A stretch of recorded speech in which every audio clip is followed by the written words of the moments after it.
ఆయనకి అసలు మామిడి గురించి ఏం తెలుసు, మామిడిలో ఎన్నో రకాల తెలుసా? ఈరోజు తోతాపురి కంప్లీట్ అయిపోయింది, 10% ఉంది. ఇప్పుడు టేబుల్ వెరైటీస్ వస్తున్నాయి. నిన్న మధ్యాహ్నం నుంచి మండీలో అలాగే ఉన్నాయి కాయలు. ఈ ప్రోగ్రాం వల్ల భయపడుతున్నారు వ్యాపారస్తులు, బండ్లు పెట్టడం లేదు. ఒకసారి రాండి లోపలికి మండి. మేమైతే విమర్శించాలని మాకు లేదు జగన్మోహన్ రెడ్డిని. ఆయన చేయడం మీద జూన్ ఫస్ట్ వీక్లో వచ్చి రైతులు ఆదుకుంటే బాగుండేది.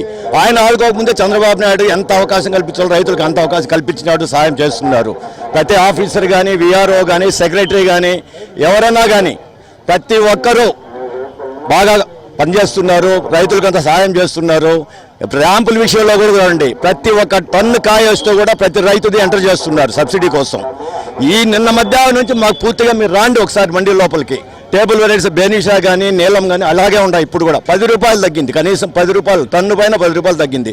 ఏం ఉపయోగం ఉండి ఆయన వచ్చేదాం? ఏం ఉపయోగం లేదు. రైతులు సహాయం చేయమనండి, వచ్చి తలా 10,000 20,000 ఇవ్వమనండి. ఉంది ఎటు ఉంటాయి కదా డబ్బులు వాళ్ళ దగ్గర, చేయమనండి సహాయం.